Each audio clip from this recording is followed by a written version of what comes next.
গত ২১ নভেম্বর রাজধানী ঢাকাসহ দেশের বিভিন্ন জেলায় ৫.৭ মাত্রার ভূমিকম্প অনুভূত হয়।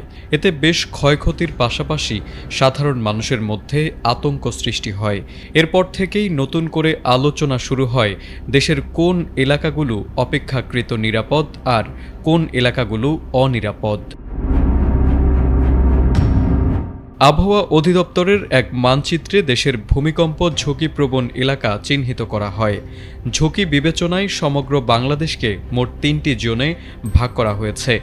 এর মধ্যে উচ্চ ঝুঁকির আওতাভুক্ত অঞ্চলকে জোন ১, মাঝারি ঝুঁকিপূর্ণ এলাকা জোন ২ এবং জোন ৩-এর এলাকা নিম্ন ঝুঁকিপ্রবণ এলাকা হিসেবে চিহ্নিত করা হয়েছে।